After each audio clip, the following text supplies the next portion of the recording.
intro song. Hey, I'm Brody Brazil, and welcome to Teal Town After Dark. Oh, yes, Al, I am. The Sharks have lost themselves 4 games in a row. Their fourth one coming to the worst team, not in the Pacific Division, not only in the Pacific, but also in the Western Conference and damn near in the entire NHL. This is Teal Town USA After Dark, everybody. How you doing? We go live after every single Sharks game here on the UB Tube. You can tell we're a little upset. I'm AJ, by the way, and joining me tonight is Al Martinet. Hey yo, yeah, little late night therapy for Sharks fans, but this sucks. Oh my God, does this suck on so many levels? Okay. This, I mean, really, this, I can't even. Okay, so let's get into the opening stats. All right, so we know EK65 missing his 10th straight game. The Sharks have gotten used to playing without him, no biggie. But we all knew that after Pavs got injured versus Nashville, we weren't sure if he was going to go or not. But of course, PDB ruled him out. Hell, PDB ruled him out after the last game. And even though Pavelski did take morning skate this morning, he was ruled out. And bizarrely enough, just before game time, Couture evidently has flu-like symptoms. So you're missing EK65, Pavelski, and Couture. Boy, I mean, if it wasn't for all these injuries, Donskoy's got to be thanking his lucky stars, right? Coach Willie D opting to scratch Dion Phaneuf and Kovalchuk and rolling 7D tonight to give a look to the younger guys because LA has no hope in hell of making the playoffs this season. So that evidently worked into Willie D's favor today. Yeah. And there you go. I was actually a little shocked that Quick got the start because Quick has not played well as of late. Coming into this, LA had won 1 of their last 7, 2 of their last 16, which of course does not make this loss sting any less. Yeah, now their series is 2-2 this year. And frankly, this is the worst team compared to the Ducks. This is by far the worst team in the HL. I don't know how you think about it, but it's definitely 4 in a row. Sneaking at home, injuries abound, but at least the good thing is that it actually happened in March, not in April, when playoffs actually kick off. Hey now. Like, let's get everybody healthy and figure this out. And see, the other thing being too is that the option, that brass ring in the Pacific Division is just float on, because I mean, Calgary keeps doing what they need to do, and the Sharks just haven't been able to keep up. I believe now 5 points behind, and with 8 games left.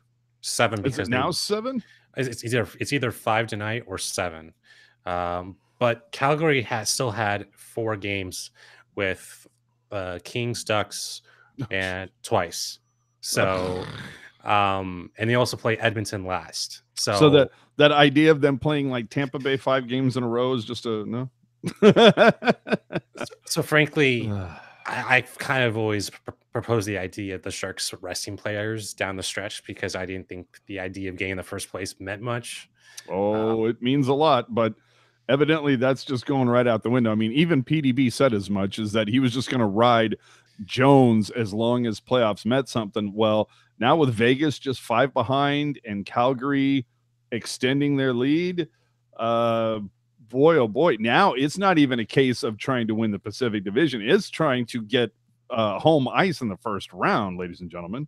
So let's get into this one. 5:19 of the first. Brown, Welker, Kempe. Well, I mean, yeah. Like, that's the one guy you're going to let a goal in from? Look, the shots were 7-15 Kings. And frankly, this could have been 2-0, 3-0 for the Kings because the Sharks didn't really come off to any fast start anyway. So you kind of have to respect Jones in that regard in the first two periods. We can talk later about the third period because there were kind of goals that maybe he could have gotten, but bad bounces. But Jones had a solid first period, 15 saves. That's really good. And Ron Burgundy was in the house, so I don't know if there was something to do with that. I will say one of the funniest parts about that, for those of you who aren't aware, if you listen to the LA Kings feed tonight, they had Will Ferrell as Ron Burgundy doing his Ron Burgundy shtick. I don't even know what this is about. Like, is there an anchor coming out or something? There's no anchor man, and I'm assuming he does this time and time again if there's a sports tying into something, but there's no movie. So I think it's cool that he's just doing it with hockey, which, there's not a lot of personalities that go to hockey. Like, yeah. Okay. Well, so anyway, during the second period, if you were listening to the LA Kings feed or watching, I should say, the LA Kings feed on TV, they actually did a picture-in-picture shot where they had Will Ferrell, talking about the game while they've got the game going on in the big picture. And it was kind of funny because there was at one point Will Ferrell going, shoot. Oh, they don't have the puck. Never mind. So I was like, I will say this though, that it didn't really seem like he prepped for there was one point in the broadcast where one of the announcers, I don't know the LA Kings announcers, but they said something like the Sharks had never won a cup, and Will just kept on referring to that line over and over again. We get it. I think it's also really bizarre that in like 50 something years, the Kings have only won the Pacific Division one time. Very odd to me. I don't. Can someone fact check that? Because I don't think that's right. It doesn't sound right, but that's what Randy Hahn talked about tonight with Jamie Baker. Because they never won a Pacific Division with Wayne Gretzky. I'm just saying. Anyway, for those of you who like to fact check, you can do that in the chat. I also Likey a Tiger, the Kiss Cam burrito. For the burrito kiss, that was also really awesome. Anyway, getting back into the first period. So, like I said, Brown scores 5:19 in, and it would take the Sharks another minute after that before they got their first shot on goal. And a little bit later, 17:33, Vlasic or Goodrow, depending on who you speak with, the Sharks would tie this one up. And you think, okay, the Sharks, whatever excuse you want to use. All right, the Sharks have tied this up. They figured it out. They're going to get their act together. We move on. Then at 18:47, you get Dylan and Wagner both slashing, both going at each other. Now, remember, Wagner has a little history with the Sharks. If you go back to, I'm trying to remember. Do you remember what it was with Wagner? I remember specifically that I remember the name Wagner. I just can't remember what the issue was, but I remember there was something early on. It wasn't in like the second game of the season. I believe that was the player that Erik Karlsson hit. And that sounds right to me. Yes, that was it. Yeah, that was the player that Karlsson got suspended for. Yeah. Okay. But largely he's been a footnote. Yeah. He's been a player you forget this season. So yeah, it's just that's no, thank you so much for that, because I knew it was driving me mad. I'm going, why do I know this asshole's name? So he cost us 2 games out of the 25 he's played this season. Right. So after the first period, face-offs 50-50, but shots on goal, LA 15, San Jose only 7. Again, you would think that the Sharks would have, like, look, you've just lost 3 straight at home. You're facing the worst team in the West. You would think that, I don't care that Karlsson and Couture and Pavelski are not in this lineup. You would think guys, especially guys that are getting the call like Radil, are going to be out there and throwing the body and trying to like kick ass and take names. And it wasn't a whole lot of that. And that was 3 lopsided defeats. at least 2 out of 3 lopsided defeats. Well, two 4-2, and then the 7-3 just shit show versus Vegas. Yes, let's not get into that. Yeah, but frankly, like players like Nyquist, seems like there's not been a big return with him lately. And maybe that's the fact that hasn't been able to find a consistent line partners yet. That's BS. Like if your talent's good enough, you're gonna impact the rest of the line. And yeah, but how long did it take EK65 to find a rhythm? And that dude's got talent coming out of the wazoo. Yeah, and how long did it take him to get re-injured his groin? So, well, it has nothing to do with his talent. I know. I'm just all right. Yeah. 3:45 of the second. Hurdle on a ridiculously beautiful back pass from Burns, like no look back pass off to the right, just dropped it perfectly for Hurdle, bangs it home. Burns would tie his single season franchise record, 76 points. So if homeboy doesn't hit 80, with like 8 games left, there's something wrong there. And that's the other thing that I'm really bummed out about too with Pavelski, is like I was really hoping that he was going to hit 40, but that's the way that would go. So the Sharks would take the 2-1 lead, and at that point, I think Sharks fans for the most part probably calm down. They go, okay, now we're talking. Let's just pile on here and maybe try to win this one 4-1, get the hell out of Dodge, go to Anaheim tomorrow and finish everything off. But lo and behold, no. We go a little bit further. Oh, go ahead. At least it wasn't 3-1. Oh, damn. Okay, I'll give you one. Oh, man. Ouch. 16:31, Carter would interfere with Teemu. That's right. Teemu Meyer, who was fined today by the NHL for 2K for diving in the embellishment versus Nashville, which, if you go back and look at the video, that's one of the stupidest calls I've ever. Like, Yossi shouldn't have got called there. Meyer shouldn't have got called there. It was all a bunch of horse shit. But anyway, 16:31, Carter interferes with Timo. Nothing becomes of it for the Sharks because their power play has, taken a dump, evidently. They went on a stretch of 8 for 23 chances. After that, they were 1 for 17, then 2 for 18, and after tonight, 2 for 20. 10% on the power play, not going to do you that much good, Al. Consistency, the Sharks' motto, right?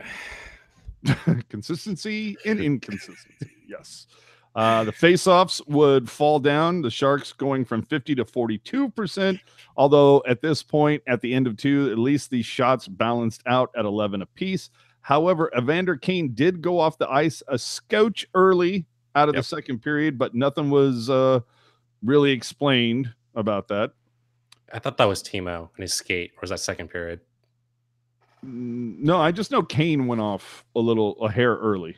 Yeah. He was off to the room. So going into the third, we've got Brent Burns with a turnover. Ryan is unable to deal with Brown in front of the net, which screens Jones and Matty Roy, whatever. No, it's Roy. Matty Roy. Of course, it wouldn't be a Sharks game unless they give up a goal or give a guy his very first NHL goal. Congrats. You picked the right team to do it. Right? It's like, if that's when it was going to come, it was going to come against these guys. But I will say this for the next 2 goals. I didn't even think that Jones was to blame on both of them. I thought the first goal in the third period, there was 2 Sharks deflections that managed to find it in the back of the net. I mean, for a goaltender, maybe you could have made better positioning, but you're already kind of dead set on that shot. So I do think there were 2 goals that Jones should have had tonight.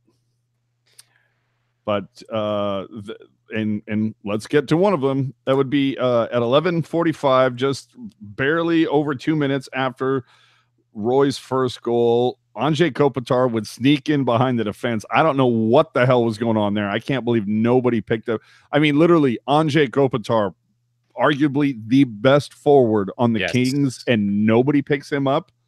He sneaks in, goes in basically, with no one around him, puts it behind Jones. That's one that I would have liked to have seen Jones get, but Kopitar deked him really well. Problem is that the Sharks are just making not the simple plays. They're making the fancy cross-ice passes that are becoming really bad habits at the moment. And that's the whole thing. It's the cross-ice passes. When they're playing north-south, they're fine. Did you see that pass that Burns laid out for Timo on that breakaway? Yeah, that was insane. But that happened like one time, but I wonder how many turnovers they had today, which was how many they had. 12 turnovers, which seems just like their season average, but if that's kind of high for the league. Well, the point is that they should have got the puck out of their zone. And Kopitar was lucky. He was absolutely lucky to be in that part of the zone. Yes. I see on the chat, Kayla, cheer us up. Kayla wants nothing to do with your horseshit right now. She's pissed off. So after Kopitar give the Kings the lead, we go a little bit further into the game, and at 16:58, Martinez takes a delay of game penalty for putting the puck out of play. Yeah. Well, I mean, it's the call. I'm fine with that. It's one of those things where it's like you love it when it's against the other team and you hate it when it's against yours. But after about a minute into that power play, Martin Jones would get pulled, and then about 5 seconds later, Jeff Carter would get the empty netter. And that was pretty much all she wrote, guys. Let's go. Good for you. Yeah, let's go. I got it for you. Where is it? I got it. Oh, good for you. So let's hit the numbers here real fast. Shots on goal for the Kings, 35. Sharks, 25. Faceoffs ended up being 64% for the Kings. The one thing I guess you got to kind of give to the Sharks, it's like if you really look hard for that silver lining, is they did not take a penalty tonight. I guess that's well. Wait a minute. Oh no. Brendan Dillon. Oh, okay. Yeah. So the Kings never got a power play. Yeah. Brett Dillon and what's his face? They went off for slashing minors at the same time. So good for them. But also 36% in the circle. That's horrendously bad. Yeah. Especially against the Kings, with Joe Thornton. I was gonna say Pavelski, but you have Hurdle still. You have Couture. You still have 3 solid centers. I don't. Hold on. What do you mean 3 solid centers tonight? Who? I mean, if you're gonna put Hurdle, usually you've seen him on the center line. Joe Thornton. Yeah. Couture. No, but I'm. Oh yeah. If everybody's healthy, sure. But yeah, with that, you had. I mean, you had Kane playing at center, which he hasn't played since in probably 13 years, 14 years. So I mean, obviously, Couture being a very late scratch. What I mean, what are you going to do? It didn't help things. I still look at this as the fact that the Kings blocked 18 shots. The Sharks blocked 4. You're not helping out your goalie when those are the numbers. Mm-hmm. And if you let's get to ice time here. And of course, dragging hind tit, Michael Haley, not even scraping 10 minutes, sitting at 9:48. Radil barely ahead of him at 10:12. So a lot of, and again, this is one of those things that you expect that when you're behind John, thank you very much for we got to get a call up for Kayla. Thank you, John. That's very cool. And Kayla pops up. Yes. Where was I? Oh yeah, ice time. and so this is to be expected when you're down. You're gonna be, your big names are gonna get more minutes because you're trying to tie the score or whatever. Although, I mean, the Kings didn't take. When did they? Let me see. 1, 2, 3, 4. They didn't take the lead until halfway through the third. It was like a 7-minute mark, I believe.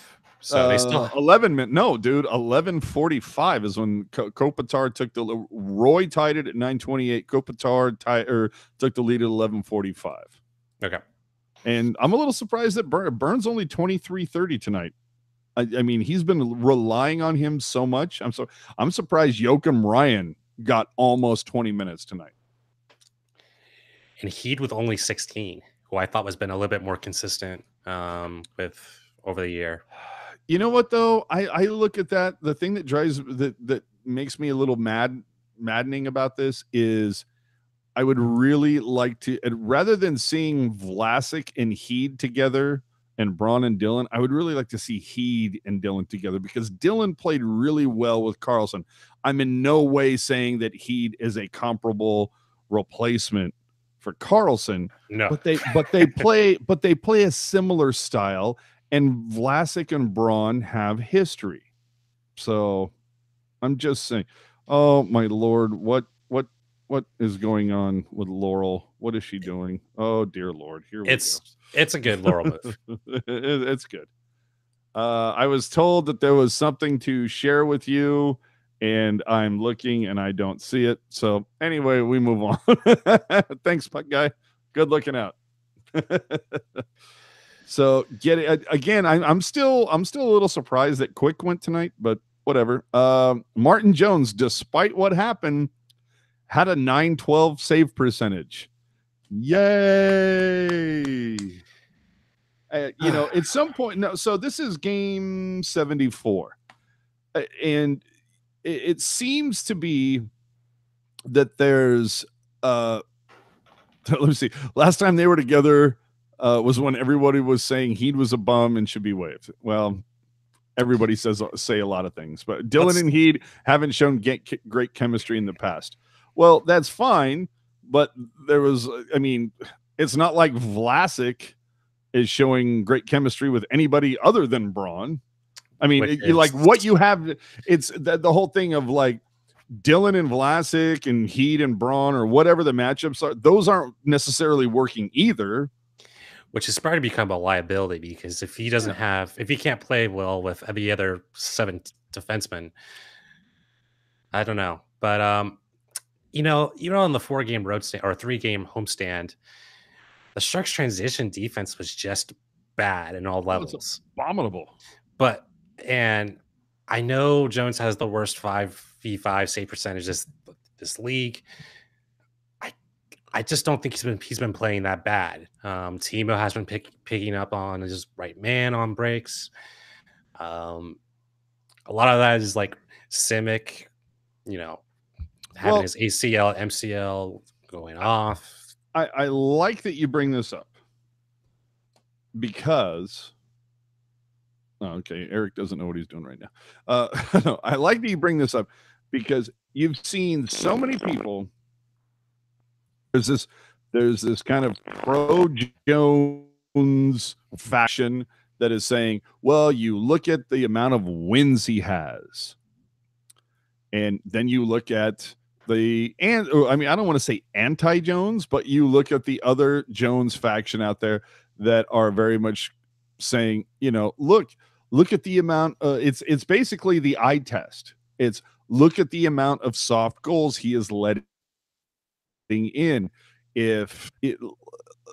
Literally, there are probably 7 games that you could go back to that the Sharks lost because Jones gave up a couple softies, and if Jones doesn't give those up, the Sharks are easily in first right now, and they might even have a little bit of a cushion, I guess. I know the first month of the year was pretty rough, but their travel schedule wasn't the easiest either. It wasn't the easiest, but also when I look at Dell, he hasn't really started against top tier competition. Usually starts against Arizona, or even I think his best game was almost a year ago now when he was playing a injured Pittsburgh Penguins squad without Sidney Crosby. So I'm in no way saying that Dell is the answer. I'm just saying that it's weird. I think there's we have these 2 factions. There's the Jones sucks faction, where's the guy from 2016, and then there's the other faction that is just I can't believe we are gonna be stuck with this guy for another 5 goddamn years because he sucks now. And it's probably the answer lies somewhere in the middle. And we're all going to see what happens in the playoffs. Is he going to, expand his game? Is he going to step up and be the guy that we're used to seeing in the playoffs that is far more sound than what he's doing? Or are we going to see the guy that just got pulled versus Vegas a couple days ago? And let's be honest, chances are, after what happened tonight, after this 4-game stretch, Calgary is rolling. Vegas has lost 1 out of their last 10 games. Yes. Chances are incredibly high. I'm going to put it at 98% that the Sharks are going to face Vegas in the first round. Martin Jones has been pulled in 5 games out of 12 versus Vegas. What Martin Jones are we going to see? And that if Vegas ends up just railroading the Sharks in the first round, 5 games, dude, everybody's going to fall on Jones. So last game, do you put the loss on Jones? Because no, there was that fluky bounce with Couture and his stick. Well, what do you mean that fluky bounce, dude? They scored 7 goals. I would say 4 of them were incredibly fluky. I'm just saying the first 3 minutes or the first period alone, there were 3 or 4 goals that had little bounces. And they were ridiculous. That first goal doesn't go in if Couture doesn't hit it. Yeah. There's another one that the puck bounced off Vlasic's skate really awkwardly. And then there was another one that literally there were 7 goals that went in, and I don't know that more than 3 of them were clean off of a Vegas stick. They all bounced off a Shark somehow.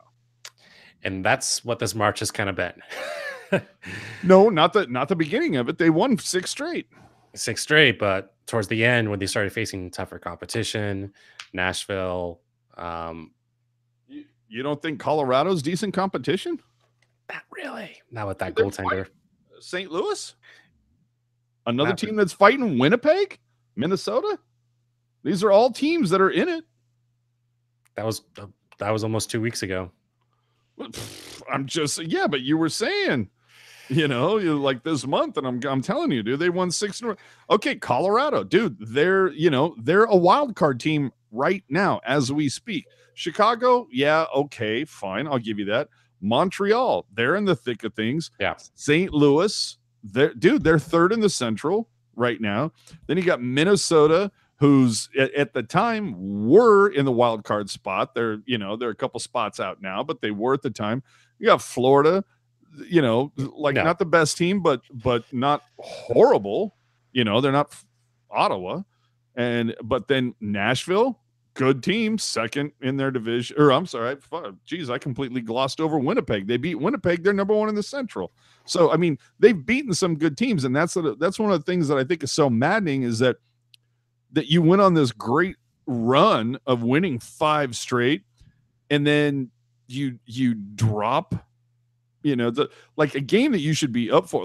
I could get dropping the Florida game because you're looking towards Nashville. You're looking towards Vegas. Now, I also throw into that Florida loss is the fact that was their, 3rd and 4 nights, 4 and 6 nights. They had to deal with the time change. They were just coming off a 2-game road trip. In Florida had sat there for a little bit. So I can forgive you for that. And maybe looking forward to going, Florida, not the biggest deal if we drop to those assholes. If we give them 2 points, big deal. But Nashville and Vegas, damn. And now dropping to a team that doesn't even matter right now. If they don't beat Anaheim tomorrow, I don't, and who knows if we get Couture and Pavelski back tomorrow? Chances are no. If Couture has flu-like symptoms, if they're legit, he'll be back on Monday. Yeah, and Pavelski, I wouldn't want to push whatever's ailing him. Even though Paul Gackle tweeted out some video today of Pavelski taking part in the morning skate. While he was out there, he didn't look comfortable. Injury. Yeah, he was, he definitely wasn't exerting himself by any stretch.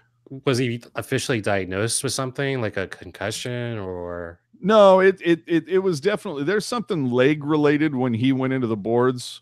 The big worry when he came down was that his knee was, or his knee was on top of his leg, and so that was you're thinking, Yeah, maybe it's something there's leg related.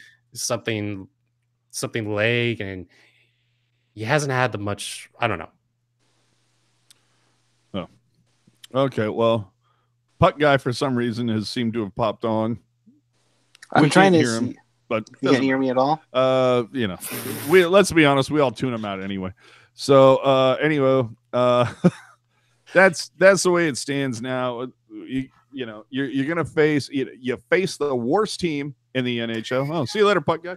What was that? What was that? No idea what the hell that was. So you face there's our Where's Waldo. Yeah, you face the worst team in your conference. You lose 4-2. I mean, you didn't even look decent, and now you're gonna face the second to worst team. Now, again, I go back to LA's schedule. 1 win in their last 7, 2 in their last 16. Tomorrow you're facing Anaheim, who's actually not bad. I think they're like 6-4 over their last 10 and have like beaten a couple decent teams. And Anaheim always plays the Sharks tough, especially at Honda Center. So, I mean, well, okay, last year's playoffs notwithstanding. But, Thank you. Yeah. I'm like, what? What? But okay, regular season. But anyway, we'll see what happens. But I mean, like, where are we going to go here? But let's get into that real quick here and see where we're at. So, I mean, Calgary is pretty much, you know, now, and there's puck guy. Really, dude? Like, he tells me, hey, I've got a graphic. Let's go use this graphic. None of these teams have only 10 games remaining, dude. They're less. The Sharks literally played game 74 tonight, bro. So they have 8 games left. I don't know what puck guy. Okay. I think I'm gonna throw this graphic out the window. That's been that type of night. Yeah. But regardless, I think Calgary with 4 games with LA and both the Ducks, Calgary's getting it done. They are getting it done, but they're also they have one of the easiest final schedules compared to the Sharks. Well, no, yes and no. If you go back and look, the Sharks. God, I'm trying to think when I ran the numbers. I ran the numbers between the Sharks and Calgary, maybe like mid-January. I think it was like right before the All-Star break, and I ran the numbers and said, you know, like, looked at the teams that Calgary had remaining, looked at the team San Jose had remaining, worked out the winning percentages of all the teams that they were facing. And it was like literally the winning percentage cumulative of all the teams that San Jose was going to face was like 51.2, and Calgary's was 51.6. I mean, that's how close it was. And there were a couple key matchups. And one, of course, for the Sharks was Winnipeg. And they won that game that they had to. The first one out of the All-Star break. Like, they won a couple key games. Yeah. Now, it doesn't help you when you drop a freaking, you know, when you shit the bed versus LA. So the final 4 games for Calgary is the Sharks, Kings, Ducks, Edmonton. Jesus Christ. Okay, that's a bit of a cakewalk. Now, granted, though, the Sharks also have Vancouver and Edmonton, but then Colorado. It's sandwiched between Vegas, Calgary, and Colorado. Yeah. So I feel like no matter what, I think they're a pretty good position to get first place in the Pacific, which is going down the stretch. I wonder if they're probably going to rest and play Dell a bit more. Why? Like, what's the point? Is Jones going to get better with rest? I don't see it. I think it's, you know what? Just throw Jones out there and say, dude, you got 5 games to get your shit together. I mean, Jesus, what else can we do at this point? I'm just going to look up how this starts. Yeah. While you do that, I want to thank the 50 of you watching. I know that Brody and Curtis are off the air, so I want to welcome everybody in here to Teal Town, USA After Dark. We go live after every single Sharks game. Do us a favor, hit the button. I forget where they put it. I know it's in one of these corners, but if you could hit that red button that says subscribe, we would certainly appreciate that. We're on subscriber drive right now. Also, don't forget to follow us on Twitter and Instagram. We're also on Facebook, although I'm not really sure why anymore. Why is anybody on Facebook? But anyway, we're there on all those platforms at Teal Town USA. So if you give us a like or a follow, we would absolutely appreciate that. Al? So Jones played 60 games last year, and this season he's played 56. What was his save percentage and goals against last year? It was last year 915. This year, 898. And that's the point that I'm making. And 2016, he was 912. Yeah, but see, and when I talked to Drew Remenda, his thing was the sweet spot 918, 920. That's where you want to be. That's where you want to be. In defense of Jones, though, the goalie pags have shrunk a little bit. And he's had 74 games to get used to that. I completely agree with you on that. It's just you've seen across the league scoring is up. It is, but it didn't. Who was I hearing about earlier today? That oh my God, had a crappy year last year, and they're playing really well. Was it Carey Price? I think that's true. Are you talking about the other goaltender? No, I think it was Carey Price. I know that there was some goalie that I remember hearing about on NHL Network. They were specifically saying that there was one guy who, he's having a bounce back year in goal. And so I hear something like that, and I'm going, well, maybe the smaller pads thing is bullshit. I want to say it's the Boston goaltender, and that sounds right to me. Tuukka, yeah. Ooh, I don't know about that. Maybe. Is Pekka Rinne having a bounce back this season? He seems to be playing, well, I don't know. It's been a non-noticeable year. Oh, I think it's Ben Bishop that you're talking about for the Dallas Stars. 932. Lacey's saying I'm thinking of Robin Lehner. That could be right. Carey Price is too because he's healthy. Yeah, okay. That could be it too. But as far as I know, Martin Jones has been healthy all season. So I'm just saying. Has he? Yeah, no. Lacey's saying the sweet spot was 918 to 920. Now it's 915. Okay, that's great. What's Martin Jones at again? Sub 900. Yes. And people are going to be banging down this door until we see some consistency. And that's the whole thing. You look at that game versus Minnesota where he shut out Minnesota for the second time this season at XL. What did he do the following game? So the league average is 910. And he's at 8 something or other. He's bottom, both him and Dell holding up the totem pole right now. That's not where you want to be going into the playoffs, kids. I'm just saying. Just saying. So I think we're probably done here. We'll be back. Yeah, Puck Guy, you poor bastard. Hopefully he's watching. But that's the way this one's going to shake out, guys. I don't want to keep you for too long because Lord knows it's Thursday night. Some of you may have to drive down to Anaheim right now to go see tomorrow's game. And if we're on your drive with you, if you're enjoying us on your drive down I-5, hey, thanks for hanging out with us. I mean, I can't. I hope Pavelski comes back tomorrow. I don't know that he will. I don't think that he will.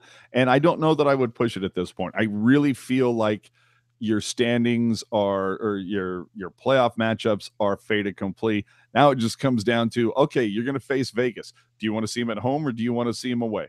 I don't have a problem being the away team. I actually kind of prefer that, to be honest, because it's like you get those first two in the opposition's barn, and it's the whole idea of like, if you can just take one of those, you come back, you've already taken away home ice. I mean, that's what happened last year with Vegas, but here's the other thing too that I think is going to rack my brain a little bit is how does this affect Erik Karlsson? And when I say that, I mean, you came into this season when the Sharks signed Erik Karlsson. It was all of a sudden it was just like, okay, and the Sharks have just pole vaulted to the top of the West. They're one of the favorites. They're top 4. favorite category, blah, blah, blah. And when I talked to Drew Remenda last December, I asked him, what do you think the chances are of signing Karlsson, re-signing him? And obviously we know he wants that 8-year, that term. And Remenda said 98%. I think the Sharks re-sign him. I got to tell you, I think it's about 5% that the Sharks re-sign him. And I don't know that has anything to do with his injuries. I don't know that has anything to do with how well the Sharks do. When you bring in a guy that calls the last place that he played his forever home, I can't get too excited about re-signing the guy. I mean, even if Erik Karlsson played 60 games like Brent Burns, you have contract years for Pavelski, Timo, LeBanc. Like Thornton? Thornton will. Thornton will sign for the minimum. That's fine. But yeah, it comes down really to Pavelski and Karlsson. Who expected Pavelski to have this kind of a season? Nobody. Contract year. The contract year, but at his age, what is he? 34? So at his, it's a contract year, but we have to take into account that, look, he was playing with a broken wrist or there was something wrong with his hand. His hand was jacked up for the first half of the season last year. This year he comes in completely healthy. He's working on tip drills constantly with Burns. He's such a smart hockey player. He might not be the fleetest of foot, but he is very much bought into that Gretzky style of don't go where the puck was, go where the puck is going to be. Yeah. And Pavelski has you can't say enough good things about him. Now, Doug Wilson has also had an amazing proclivity for getting guys to maybe take a little less to buy into what they're trying to put together. But I have to be honest, to me, this season, when you look at it on paper, it's Pavelski, Couture, Hertl having the best season he has ever had. He is literally the one guy that has totally exceeded expectations along with Pavelski. For Hertl, though, I'm impressed that he's actually not been injured. He's actually been consistent. That's the thing. Not been injured, been incredibly consistent, and you take into account, too, that halfway through the season, he changed positions, and that made the Sharks deeper. So he's played center before. He's played center before, but he hasn't had success at it. Everybody had him penciled in as a winger. So to see the success that he has had after 3 stints at center that did not go that great, it is amazing to see Hertl exceed those expectations huge. Dylan exceeded my expectations, specifically when he was paired with Karlsson. But Dylan has been the most consistent, or one of the most consistent Sharks defensemen in the past 2 years. So, yes. And I'm not Rocket Band hitter saying that. Yeah.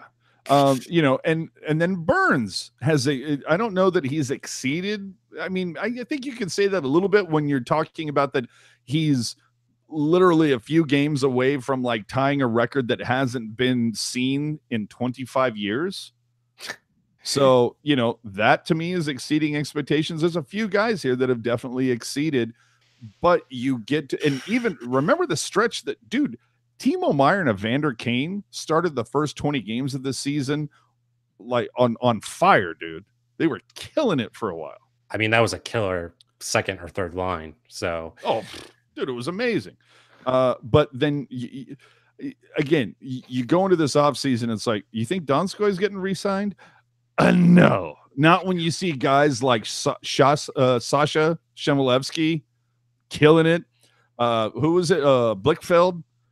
Killed it. He just got a big award. You've got some pieces. In defense of Donskoy, it wouldn't surprise me if he takes a 1-year contract and then comes back with the Sharks. Offered a 1-year contract. He will. I have a feeling he will be back on the league minimum next year. We'll see. That you know what? Place your bets in the chat right now, people. But I will say this. After the 3-2 goal, I felt that this was a first round and bust team. And that was the first time I felt that. And that was not a great feeling. It's not a great feeling. And especially if you have the hope that Erik Karlsson is going to re-sign with this team. I don't see it happening. I don't know what it is. I feel like he's a guy who is just looking for the bigger, better deal. Doesn't really care where he plays. If somebody's going to give him the most money and the most term, that's where he's going. I don't feel like Erik Karlsson feels a speck of loyalty. You can, and like, this is not me trying to be like call anybody out specifically, but I've literally seen the guy walk out of practice, the back of Solar for America, and there are like 3 kids and like 2 adults. That's it. Hardly anybody, but 3 of them are kids, and one of them is literally holding his little tiny, it's so cute, his little tiny Karlsson jersey. And the kids go, oh my God, Eric, can you sign my jerseys? Oh, sorry guys, not today. And he's walking out flip-flops and shorts. What the hell has he got to do? He can't take 30 goddamn seconds out of his day to sign a kid's jersey. I see that and I just go, you know what? This is not a guy who gives a shit about this area, to be honest. I agree with you on that, but at the same time, having 8-year deals for both Vlasic, Burns, and Karlsson, I don't think that's the best way to build out your team that way. I don't think it is either. But then again, that's exactly though. Where did this Doug Wilson come from? Remember, like a couple of years ago, Doug Wilson would never hand out anything longer than 5 years, and all of a sudden now, Vlasic 7, Burns 8, Couture 7, and Kane 7, and this guy's. I mean, a lot of that though was, I think, owner driven, because they wanted to push the players into getting an easier CBA done. So if they trapped the top talent to getting 8-year deals, there wouldn't be any bargaining or much leverage that they would have gotten. So yes, 8-year deal sounds pretty insane, but when you look at a CBA that's coming up next year, kind of makes more sense. Yeah. And I see somebody, I missed it in the chat. Oh, Steve saying I would rip up the jersey and throw it at him. I wouldn't even rip it up. I wouldn't even bother ripping it up. Like, seriously. Like, it makes me want to go out and get a Fanatics, one of those crappy Fanatics jerseys. AJ, are you drunk? No, I'm not drunk. I just think Fanatics sucks. But it makes me want to grab like a cheapy Fanatics jersey. Well, let's be honest. Anything Fanatics is cheapy, but get one of those cheapy jerseys and say, hey, Eric, would you, can you sign this for me, please? And when he says, like, you can have like the nice one, like tucked away. And then if he actually was to come over, you like rip out the nice one and toss the shitty one. But when he says no, then you just turn around and ball it out. Well, then here, take your goddamn jersey and get the fuck out of here. I mean, it's one of those things where I can understand it. If a player comes out, if the team is playing that night and there's a line of 20, 30 people out there, I can understand where it's like, maybe, I want to be focused, or I have other things I need to deal with, blah, blah, blah. But when you come out of the locker or, of practice, and you're in shorts and a t-shirt and flip-flops, you're clearly like chilling. It's not game day. And in fact, even the next day isn't game day. 2 days from then is game day. And there's all of 5 people out there. One of them, clearly a parent, doesn't give 2 shits about your autograph, but their kids do. And you can't even be bothered to sign for some kids. You know what? Yeah, take your ass back to your forever home. I'm, to be honest with you, it's like, I'm kind of done with this whole Karlsson thing. What I will say, and I guess Steve's saying maybe he had a haircut appointment. Good luck with that. But what I will say though is that it's only been close to a year and a half since Karlsson's and his wife's pregnancy. The whole thing with Mike Hoffman. It's only been. What the hell does that have to do with San Jose, though? I'm only saying that maybe he's not quite done dealing with what happened before what left with Ottawa, and all that stuff would have happened. Whether he would have went to Colorado or Calgary or whatever. I'm only saying that because it's great that Kane's there, but I'm wondering if his performance is kind of dipping because it's quite not there yet. Oh, that Carlson's performance is dipping? I know Kane's performance is not. With that. No, that's the whole thing. Kane, I've had no, I don't have any problems with. I've seen him. So when he sees kids out there, I've seen him like he's at first he sees a couple of adults and he's like a little trepidatious, but then he sees kids and then all of a sudden he walks out and signs stuff. I got no issue with Kane whatsoever.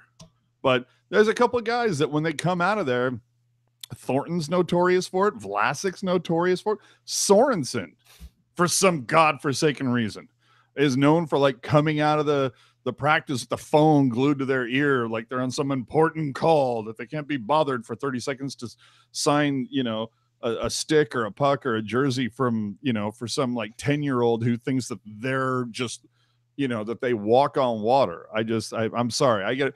Again, it's one of those things. If there was like 200 people out there, yeah, I get it. If there was 20, 25 people out there, sure. When there's like 3, 4, 5 people, especially when you look at like what Vegas draws to a practice, and you're going to sit there and be uppity because 5 people want your autograph, get the hell out of here.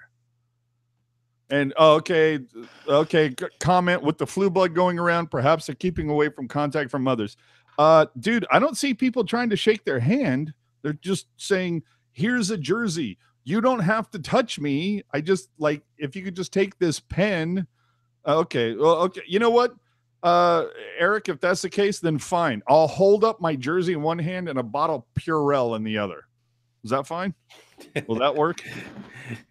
I don't know. I'm sorry. I know I went off on a tangent, but I see that when I see kids out there and, like they're, they only get there when they get a day off. It's very rare because school's in session and then I see shit like that. I'm just like, dude, really? Because there's other guys, like you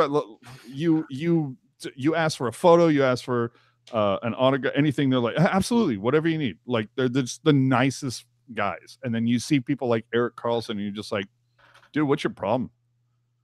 But whatever, time is nigh for you to get the hell out of San Jose. Take your shitty groin and get out of here. I don't know. It's it's going to be real fun to watch what these playoffs are. It's going to be really fun because let's see the impact that Karlsson has, provided that he's able to play. He should be. But let's see how Jones is able to step up. I would love nothing more than after game 4, game 5, game 6, whoever the Sharks face, to sit here and like have to like eat my shirt going, oh my, you know what? The Sharks made me look like the biggest idiot on the planet because I had written these guys off, to be honest. After losing to LA 3 weeks ago, I was just kind of like, nope, they're good. Because right now I'm telling you, I don't think the Sharks go further than game 6 of round 1.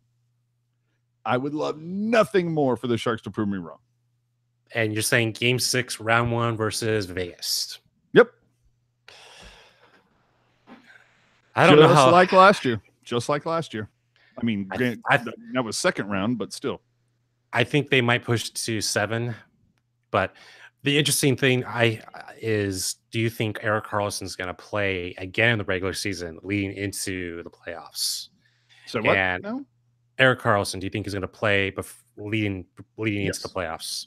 Yeah, I think he'll play the final 3 games. I think he's not going to play again until the playoffs. And I know that sounds risky, but he's already taken some practices. So that's why I say that. I mean, we're talking 21st and first game April 2nd. So you're basically talking almost 2 more weeks. I think he'll play those final 3 games. At the very least, the final 2. This is an injury he already re-injured, re-aggravated again. Yep. It wouldn't surprise me. I think he pushed it, Did he push it or was it the coach who pushed it? Oh, I think he pushed it. Because if the player sits there and goes, you know what, I feel something, I'm not good, the coach or the trainer's not going to go, oh, suck it up, Buttercup. They're going to go, oh shit, okay, then stay off the ice. No, it's always the player on that. And in fact, if I remember correctly, that was even mentioned that, oh, Jesus Christ, here comes VGK, swinging his dick. Yeah, dude, we get it. We're going to see you in the first round. Try not to act like this is like your first time. Come on, dude. Come on down. Have a little bit of class, my brother. Have a little bit of class. I'm glad you're only 2. Have some class, bro. God. That's it. We already talked about it, man. I've already said it. VGK coverage. No. We're not going to ban him. He's for the most part, he's respectful. He's sarcastic like I am. He's a little bit of a shit talker. I don't have a problem with that as long as it's clever, and as long as he doesn't go over the line. I'm more than fine with him. He extra salty AJ. Yeah, no, I'm a little salty. When you lose to the worst team in the West, you're going to be a little salty. But no. Welcome VGK until VGK goes over the line. He's more than welcome here. It's already fait accompli. So yeah, VGK, I eat crow if I need to. Exactly. We've already talked about it since you just showed up, that we're pretty much relegated to the fact that the Sharks will face Vegas in the first round. And at the way things are going, it could very likely be that Vegas will have the home ice advantage. I think it's going to turn out, if we're doing a preview of the series, the Sharks need to win the first game regardless. And I know that sounds absolutely the most cliche thing to say for sports media, but this is the type of series where if the Sharks don't win the first one, I could see a sweep happening pretty fast. And judging by the history of Jones in the playoffs, where he gives up 6 goals in one period at one point last season or last playoff season, I wish I was hallucinating, but not. Well, and Matt in the chat trying to tell me the sky isn't falling. I don't know that I'm saying the sky is falling, because I would like to see this Sharks team play with everybody completely healthy. I want this team to be so healthy that Donskoy is a scratch. Okay. But we've lost a couple of key components, and I don't know that anybody is talking about how key the loss of Šimek has been.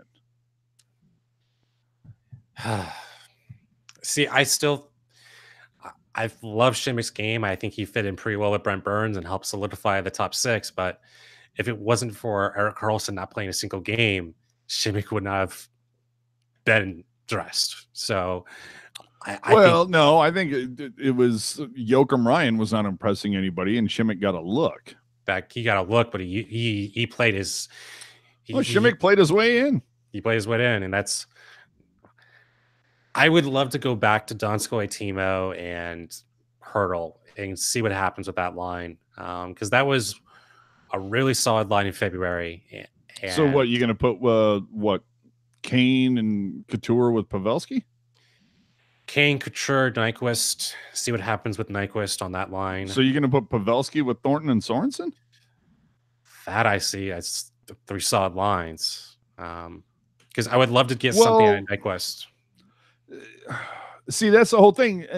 I'm totally with you on that. That's why I think I would rather see Thornton with Nyquist and Sorensen, but and Hertl with Donskoy and Kane and Couture and Meyer and Pavelski, because we've seen those lines, or at least those pairs. We know PDB loves his pairs. He does love pairs. So all those pairs kind of key. It's like Thornton and Sorensen, Hertl and Kane, Couture and Pavelski, or to a lesser extent, Couture and Meyer.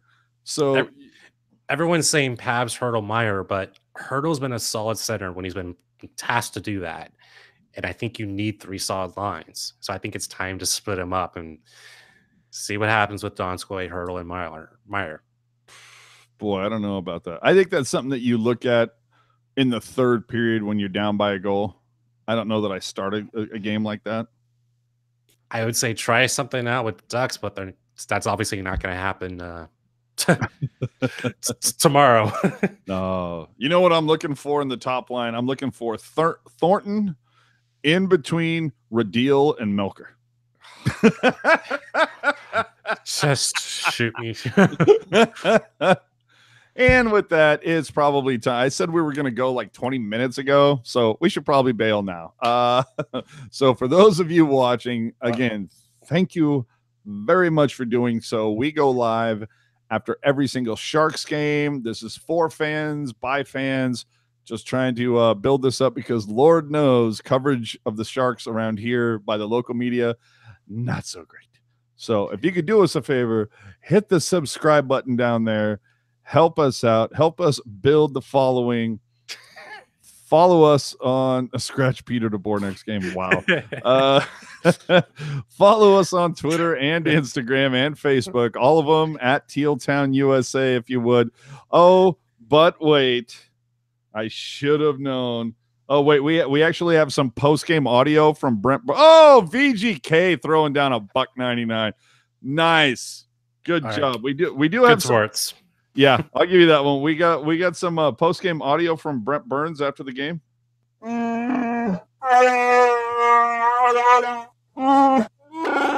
Yeah, he doesn't seem very happy. I'm just saying.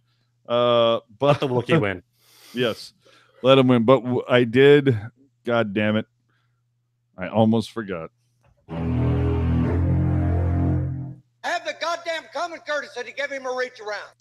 We have to have that courtesy to reach it around.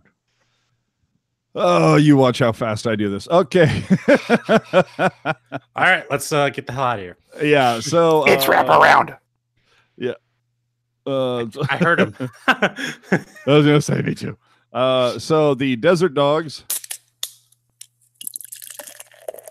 lost to the Florida Panthers 4-2 down in Sunrise. Luongo getting the win. Camper getting the loss. Arizona, what are you doing to me, man? I'm rooting for you to sneak into the wild card, but just not enough tonight. Former Sharks legend getting the second goal. Mike Hoffman on the power play. Down in New Jersey, Boston 5-1 over the Devils. Tuca with the win. Schneider with the loss. Let me see. Bergeron picks up 2. Pasternak, yeah, good for them. Blah blah blah. The Lightning win again. Wow, what a fucking shock. Okay, 6-3 in Carolina. Yeah, okay, whatever. I mean, really, come on. Stop it. Get this crap out of my face, dude. Seriously.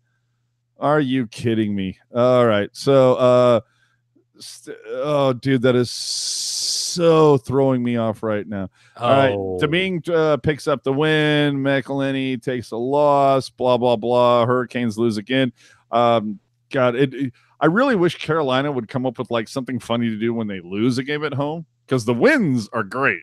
I just wanted to come see with something else. Former Sharks legend Thomas Greiss. No, Thomas Greiss. Oh, he gets shut out by the Canadiens in Montreal. Carey Price picking up the win there. I hate it when Greiss does poorly because he has done spectacularly for the Islanders this season. I'm rooting for you, Tommy. Down in St. Louis, the Blues take down the Red Wings 5-2. Bernier with the loss, and Bennington can't stop Winnington picking up the win. God damn.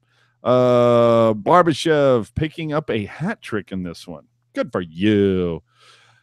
Oh, down in Nashville, the Penguins pick up a 2-1 victory in the shootout versus the Predators. Murray with the win, Rene with the loss. Flyers 3-1 victors over the Blackhawks in Chi-Town. Hart with the win, Crawford with the loss in that.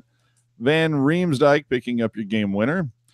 In Dallas, they fall 3-1 to the Colorado Avalanche. Grubauer with the win. Ben Bishop. Oh, we love it when we beat the Bishop, and so we did.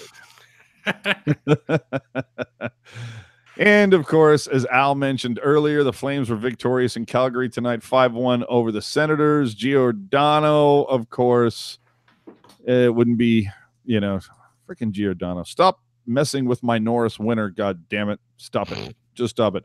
But the lone goal from the Ottawa Senators coming from former Sharks legend Dylan DeMello.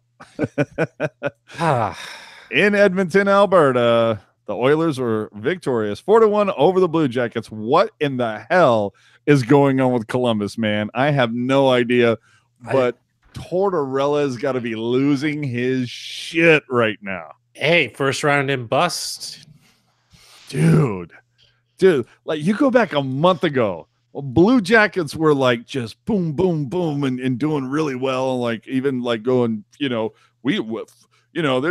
swinging it, going, yeah, man, we hope we get the Lightning in the first round. F those guys, blah blah blah. And now it's just kind of like, oh shit, okay, leave us alone. So anyway, I mean, like in the terms of the Blue Jackets, I do appreciate that they actually went for it. They literally went for every trade option they could. How much do you think that is just like the speculation around and the questioning around Bobrovsky? I mean, yeah, Bobrovsky,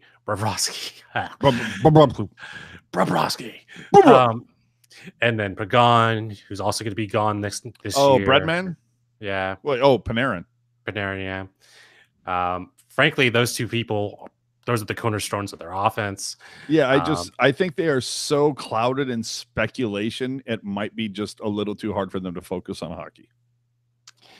But also the trade with Ottawa, going for another poison with what's his name? Oh fuck! I like Jerry in the chat. Hey, Torts loses his shit when he's winning too. Okay, he does. Yeah. No, I like that. Let's go down to Vegas where the Golden Knights shut out the Winnipeg Jets. Central leading Winnipeg Jets. Golden Knights. This is like what is this, like their 10th win in a row? Either way, they're 9-1. They're continuing. Yeah, the 9 out of the last 10. Malcolm Subban filling in for Flower spectacularly. William Karlsson, Wild Bill, picking up the first goal and the last goal in this one. I mean, how can you not be scared out of your bootstraps facing Wild Bill and the Golden Knights? And finally, the Sharks falling 4-2 to the Kings. Quick, the winner, Jones taking the loss. So that's it. We've given you the reach around. I hope you found it satisfying. I hope it was good to you. So with that, Jesus Christ, we said we were going to like finish this like 40 minutes ago. So Al, where can the people find you on the social media channels? You can find me on Twitter at Al Martinet, free to talk hockey, free to talk sports. Yeah. Let's hope we win sometime soon. That would be nice. I am AJ_Strong on all the social media channels. This is a tough one, guys. I'm not going to lie. When you lose to the worst in the West, kind of sticks in your craw just a little bit. Saving grace is, you know what? Quick 24 hours and you're back at it. And it's Friday. Hello, weekend, finally. So we'll see you following Sharks Ducks tomorrow night down in the OC. Again, John throwing $5. $5 for his Laurel says fastest reach around in the West. You might want to check on that. Oh, Laurel, was I too quick with you on Teal Town USA Day? Was I too much? So do us a favor, please, if you would. Hit the subscribe button. They keep moving it on me, but it's somewhere down there. It's not up there. It's down there. So if you would do it, share this with a friend, please. We would really appreciate it. Let the people know that we're here to talk Sharks hockey and hockey in general sometimes. And we do our weekly wrap-up show every Sunday now that the Sharks aren't playing Sunday anymore. That's it. Subscribe to the channel. Follow us on Twitter and Instagram. We would really appreciate it. Share it with a friend. And that's it. Thank you very much for tuning in. We will see you tomorrow following the Anaheim Ducks in the OC. So with that, we say, keep it real, keep it teal, keep it real teal. Drew Remenda, lead us out. Hey, everybody, Drew Remenda here. You're listening to another podcast from Teal Town, USA. Suck it, Ducks.